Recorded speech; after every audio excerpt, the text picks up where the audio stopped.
हमला कर दिया। इस वक्त बड़ी खबर आपको बता रहे हैं, मिशन 2024 में जुट गई है बीजेपी।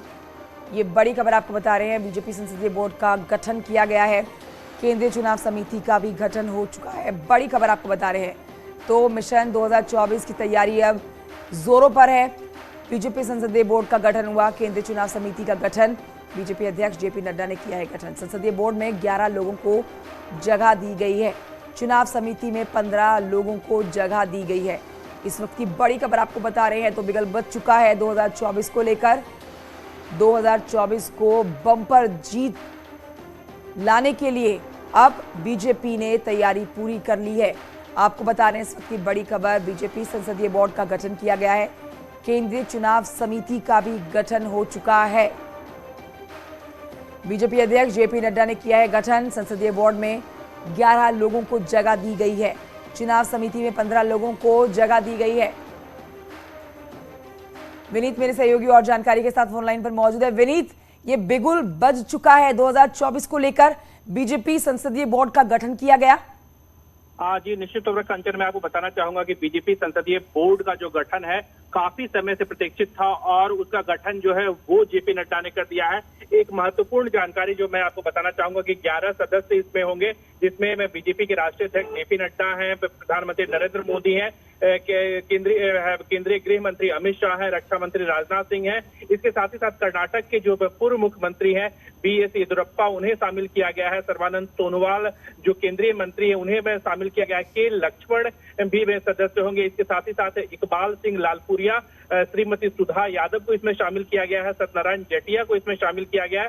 साथ ही साथ बीएल संतोष जो बीजेपी के संगठन महामंत्री हैं वो इसमें शामिल होंगे। इसके साथ ही साथ मैं आपको एक और जानकारी देना चाहूंगा कि केंद्रीय चुनाव समिति में इन सदस्यों के साथ साथ जो संसदीय बोर्ड के सदस्य हैं, इनके साथ साथ भूपेंद्र यादव को शामिल किया गया है, सत्यनारायण जेटिया को शामिल किया गया है, देवेंद्र फडणवीस जो महाराष्ट्र के डिप्टी सीएम है उन्हें शामिल किया गया है, ओम माथुर को शामिल किया गया है, वनिती श्रीनिवास जो महिला मोर्चा की अध्यक्ष है पतीन में सदस्य के तौर पर उन्हें शामिल किया गया है। साफ तौर पर बीजेपी ने अपनी पूरी तैयारी कर ली है। एक बड़ी बात मैं आपको यह बताना चाहूंगा कि 2 नामों को केंद्रीय चुनाव समिति से या फिर हम कहें पार्लियामेंट्री बोर्ड से 2 नामों को हटा दिया गया, जिस प्रदेश के मुख्यमंत्री शिवराज सिंह चौहान का नाम काफी महत्वपूर्ण हो जाता है। इसके साथ ही साथ जो केंद्रीय मंत्री हैं नितिन गडकरी, उन्हें में पार्लियामेंट्री बोर्ड में उन्हें जगह नहीं दी गई है। तो 2 नाम जो पिछली बार से कई बार हमने देखा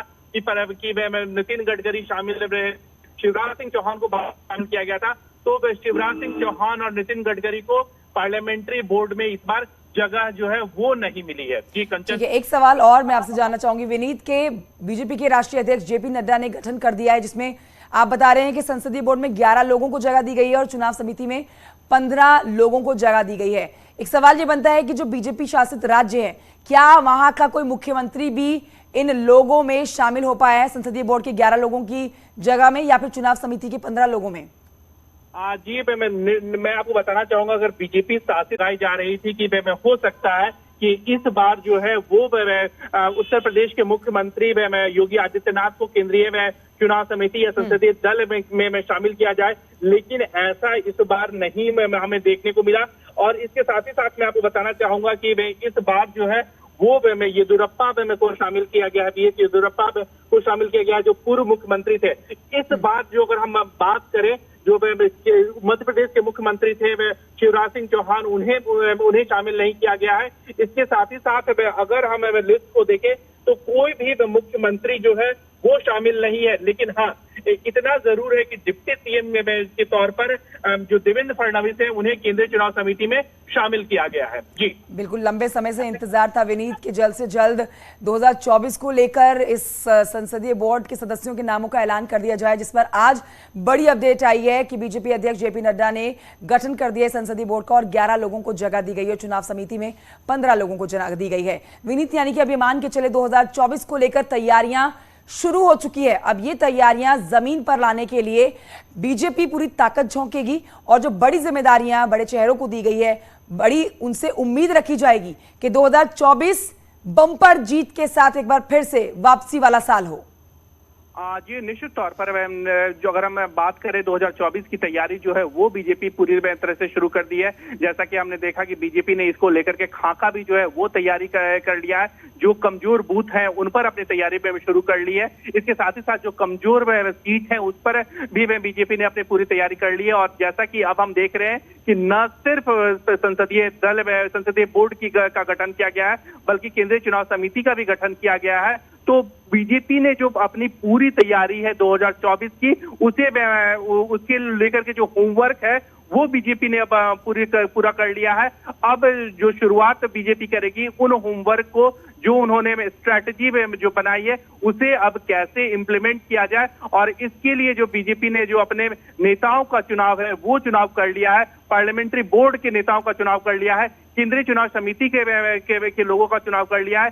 ये वो लोग हैं जो यह तय करते हैं कि आखिरकार किन्हें टिकट दिया जाना है किसे, क्योंकि केंद्रीय चुनाव समिति में ही या फिर पार्लियामेंट्री बोर्ड में ही आखिरी मोहर लगता है कि आखिरकार किसे जो है वो टिकट दिया जाना है, किसे चुनाव में लड़ाया जाना है। तो 2024 को लेकर के बीजेपी ने पूरी तरह से अपने योद्धाओं को या फिर अपने नेताओं का चुनाव जो है वो कर लिया है। योद्धाओं नेताओं का चुनाव तो कर लिया गया है, लेकिन अब ये बहुत बड़ी जिम्मेदारी उन तमाम राज्यों के ऊपर है जो बीजेपी शासित राज्य हैं, जिसमें सबसे बड़ा राज्य अगर बात करें विनीत उत्तर प्रदेश की, तो बहुत बड़ी जिम्मेदारी उत्तर प्रदेश के मुख्यमंत्री योगी आदित्यनाथ के ऊपर भी आ जाती है। और इस बार टारगेट सारी सीटों को जीतने का है।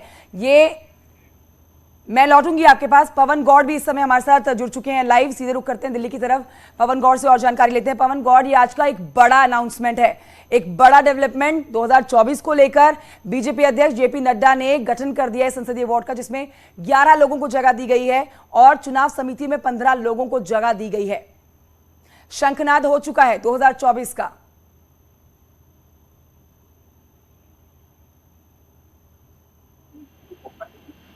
आज आगरतला में घोषणा करती है क्योंकि 2024 का जो लोकसभा चुनाव है वो बहुत सारा दिन बचा नहीं है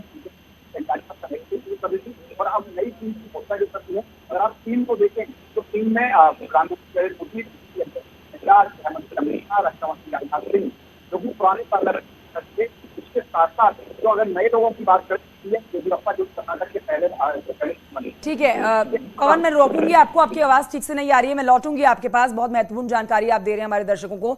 लेकिन एक बार फिर से ये बड़ा डेवलपमेंट अपने दर्शकों को बता देते हैं। देखिए, मिशन 2024 को लेकर जो तैयारियां की जा रही हैं और बिगुल उसका जो बज चुका है, उसको लेकर ये बहुत बड़ा अनाउंसमेंट है। बीजेपी संसदीय बोर्ड का गठन कर दिया गया है। लंबे समय से इंतजार किया जा रहा था बीजेपी संसदीय बोर्ड के गठन का, और आज वो इंतजार खत्म किया गया है। बीजेपी राष्ट्रीय अध्यक्ष जेपी नड्डा ने अनाउंस कर दिया है इस गठन का, और संसदीय बोर्ड में जो सदस्य जोड़े गए हैं वो 11 हैं। संसदीय बोर्ड में कुल मिलाकर 11 लोगों को जगह दी गई है और चुनाव समिति में कुल मिलाकर 15 लोगों को जगह दी गई है। नितिन गडकरी एक बड़ा नाम, जिसको इस लिस्ट से हटाया गया है, इस नाम को इस लिस्ट में शामिल नहीं किया गया है। अब ऐसे में जो नाम आए हैं सामने, बड़ी जिम्मेदारी उनके कंधों पर आ जाती है। बीजेपी राष्ट्रीय अध्यक्ष जेपी नड्डा की तरफ से गठन को लेकर 11 लोगों को जगह दी गई है संसदीय बोर्ड में और चुनाव समिति में 15 लोगों को जगह दी गई है। 2024 बेहद महत्वपूर्ण। इस साल 2024 में एक बार फिर से बीजेपी की मंशा और पूरे इरादे और पक्के इरादे आप कह सकते हैं कि बम्पर जीत हासिल करने के हैं। लेकिन विपक्ष भी अपनी तैयारी पूरी करके बैठा है। इस पर विपक्ष का रिएक्शन क्या होता है वो भी देखना जरूरी हो जाएगा। लेकिन फिलहाल हम आपको बता रहे हैं बीजेपी की तैयारियों के बारे में। मिशन 2024 को लेकर बीजेपी अब जुट चुकी है। आप इस समय ग्राफिक्स देख रहे हैं, संसदीय बोर्ड में कौन कौन से नामों को शामिल किया गया है। ये समझ सकते हैं इन नामों से कि कितनी बड़ी जिम्मेदारी हो जाती है 2024 को बम्पर जीत के साथ हासिल करने की। इस लिस्ट में 2 लोगों को जगह नहीं दी गई है जिनको जोड़ने की पूरी उम्मीद रखी गई थी, लेकिन जानकार बता रहे थे कि हो सकता है कि इन नामों को शामिल ना किया जाए। मिशन 2024 और बीजेपी संसदीय बोर्ड का गठन किया जा चुका है। केंद्रीय चुनाव समिति का हो चुका है गठन। संसदीय बोर्ड में कुल मिलाकर 11 लोगों को एंट्री दी गई है, 11 लोगों को जगह दी गई है। एक एक करके आप नाम पढ़ सकते हैं। नरेंद्र मोदी इसमें शामिल हैं, जेपी नड्डा इसमें है, सुधा यादव इसमें है, राजनाथ सिंह हैं, अमित शाह, केंद्रीय गृह मंत्री अमित शाह इसमें है, BL संतोष, राजनाथ सिंह, नरेंद्र मोदी। तो ये वो तमाम 11 नाम आपको बता रहे हैं जो संसदीय बोर्ड में शामिल किए गए हैं। बीजेपी अध्यक्ष JP नड्डा की तरफ से ये बना अनाउंसमेंट किया गया। संसदीय बोर्ड में 11 लोगों को जगह दे दी गई है और चुनाव समिति में 15 लोगों को जगह दे दी गई है। ऐसे में हर राज्य जहां पर उत्तर प्रदेश में बीजेपी की सरकार है, वैसे ही कई राज्यों में जहां बीजेपी की सरकार है, एक बड़ी जिम्मेदारी आ जाती है मुख्यमंत्रियों के कंधे ऊपर और बीजेपी के हर एक छोटे से छोटे कार्यकर्ता के ऊपर।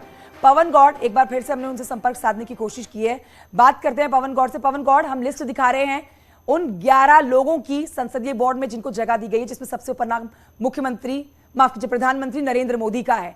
11 लोगों के नाम है ये, और ये 2024 का शंखनाद है। देखिए, ये नई टीम बनाई गई है, इसमें समावेश रखा गया है भारत के सभी हिस्सों का। आप देखें तो इसमें सर्बानंद सोनोवाल को शामिल किया गया है जो कि पूर्वोत्तर आसाम से आते हैं। उसके अलावा BS येदियुरप्पा को शामिल किया गया है जो कि दक्षिण भारत के कर्नाटक राज्य से आते हैं। इसके अलावा इकबाल सिंह लालपुरा जो कि अल्पसंख्यक समुदाय से आते हैं। उसके अलावा अगर आप बात करें तो सत्यनारायण जटिया जो कि मध्य भारत से आते हैं। उसके अलावा जो के लक्ष्मण, वो भी तेलंगाना से आते हैं, दक्षिण भारत से आते हैं।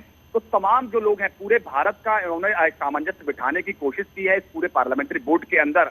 हालांकि इसमें बड़े चौंकाने वाले 2 नाम ये पार्लियामेंट्री बोर्ड से बाहर कर दिए गए हैं, केंद्रीय मंत्री नितिन गडकरी और उनके साथ साथ मध्य प्रदेश के मुख्यमंत्री शिवराज सिंह चौहान। इन दोनों ही लोगों को पार्लियामेंट्री बोर्ड से बाहर कर दिया है। जो नया पार्लियामेंट्री बोर्ड बना है उसमें अगर बात करें तो बीजेपी अध्यक्ष JP नड्डा, नरेंद्र मोदी प्रधानमंत्री, रक्षा मंत्री राजनाथ सिंह, गृह मंत्री अमित शाह, कर्नाटक के पूर्व मुख्यमंत्री BS येदियुरप्पा, उसके अलावा जो OBC मोर्चा है उनके अध्यक्ष के लक्ष्मण, इकबाल सिंह लालपुरा, सुधा यादव, सत्यनारायण जटिया और BL संतोष जो कि संगठन महामंत्री हैं।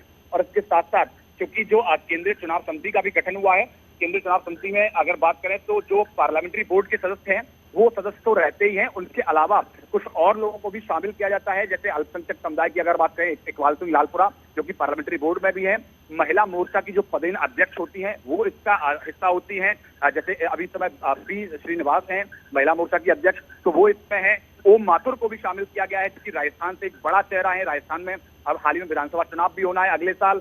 उसके अलावा जो महाराष्ट्र के जो पूर्व मुख्यमंत्री और वर्तमान में उप मुख्यमंत्री देवेंद्र फडणवीस हैं उनको भी शामिल किया गया है। उसके साथ साथ भूपेंद्र यादव जो कि केंद्रीय मंत्री हैं उनको भी इसमें शामिल किया गया है। तो ये सभी लोग जो हैं अपने अपने क्षेत्र के एक्सपर्ट माने जाते हैं। उसके साथ साथ सभी जो पूरे भारत के जितने भी हिस्से हैं उसका सामंजस्य बिठाने की कोशिश की गई है इस समिति के अंदर। ठीक है, बिल्कुल। लेकिन जो 2 नामों के जिक्र आपने किए, शिवराज सिंह चौहान का पवन और दूसरा नाम नितिन गडकरी का, इन 2 नामों को लेकर पहले ही संशय बना हुआ था कि ये 2 नाम जो हैं शायद इस बार जानकार बता रहे थे कि संसदीय बोर्ड में शामिल ना किया जाए, और ऐसा ही हुआ है। मुख्यमंत्री शिवराज सिंह चौहान लगातार दिल्ली दौरे पर थे, उससे केंद्रीय आलाकमान के संपर्क में थे।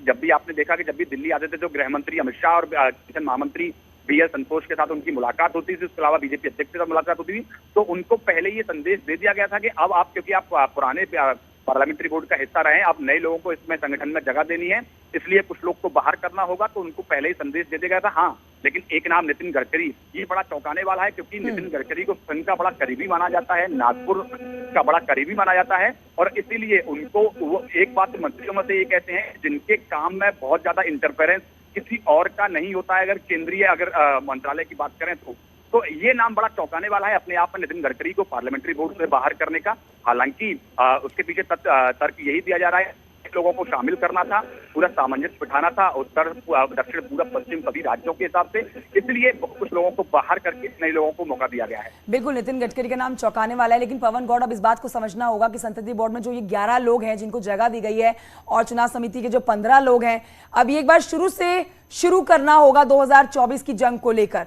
घर घर जाकर मोदी सरकार की अब तक के काम की जो चर्चा की जाती है, उन उपलब्धियों को बताना, उन बातों को एक बार फिर से दोहराना, हर घर पहुंचकर बताना कि इतने जो वादे किए गए थे उनमें सारे वादे पूरे किए गए हैं और जो वादे अब तक पूरे नहीं हुए हैं उन पर काम चल रहा है। 2024 में विपक्ष ने भी अपनी तैयारी करके रखी है, लेकिन बीजेपी की यहां तैयारी इस लिहाज से पक्की मानी जा रही है कि अब तक जो वादे चुनावी किए गए थे वो सिर्फ चुनावी नहीं रहे हैं, वो जमीन पर होते हुए, बनते हुए, पूरे होते हुए देखे गए हैं। आज भी मुख्यमंत्री योगी आदित्यनाथ निरीक्षण पर हैं और दौरे पर है, जहां सहारनपुर और शामली, मुजफ्फरनगर पे दौरे कर रहे हैं कि जो चुनावी वादे किए गए थे, जो बड़े तोहफे दिए गए थे, वो काम पूरे हुए हैं या फिर नहीं? पवन, बीजेपी ने अपनी चुनावी जो तैयारी है वो काफी दिन पहले से शुरू कर दी है। तमाम, चाहे वो केंद्रीय नेताओं की बात करें या राज्य के मुख्यमंत्री, उत्तर प्रदेश के मुख्यमंत्री योगी आदित्यनाथ की बात करें या दोनों उप मुख्यमंत्रियों की बात करें। अब हमने आपको पहले ही खबर दी कि 25-25 जिलों को उत्तर प्रदेश को तीनों लोगों के बीच में बांट दिया गया है और तमाम जो तीनों नेता हैं बड़े, चाहे मुख्यमंत्री हो या दोनों उप मुख्यमंत्री हो, सबने राज्य के दौरे करना शुरू कर दिया है, जनता से सीधे संवाद स्थापित करना शुरू कर दिया है। उसके अलावा केंद्रीय आलाकमान के जो तमाम बड़े नेता हैं वो पूरे देश भर का भ्रमण कर रहे हैं। आपने देखा कि खुद गृह मंत्री की बात करें या प्रधानमंत्री की बात करें, वो तमाम तेलंगाना का दौरा करते हैं, वहाँ रैली करते हैं। उसके अलावा गुजरात जाते हैं, हिमाचल में चुनाव होने वाला है, हिमाचल में भी कई सारे कार्यक्रम पार्टी के द्वारा तैयार किए जा रहे हैं। राजस्थान को लेकर बीजेपी आक्रामक मूड में है, लगातार अशोक गहलोत सरकार को घेरती हुई नजर आती है। तो बीजेपी ने अपनी जो तैयारियां हैं वो शुरू कर दी हैं। 2024 के लोकसभा चुनाव के लिहाजे से बीजेपी ने जो 141 सीटें ऐसी जो पिछले लोकसभा चुनाव में पार्टी हार गई थी, चाहे कारण जो भी रहा हो, उसको लेकर भी तैयारियां शुरू कर दी हैं बीजेपी ने। बिल्कुल, तो जीती हुई सीटों पर तो खुशी है ही, लेकिन जो सीटें रह गई हैं उन पर मंथन बीजेपी ने हार के बाद से ही करना शुरू कर दिया है, ताकि 2024 में कहीं से कोई गलती से छूट ना जाए सीट। बहुत शुक्रिया आपका पवन गौड़, जानकारी के लिए। एक छोटे से ब्रेक के लिए हम यहाँ रुक रहे हैं, जल्द लौटेंगे।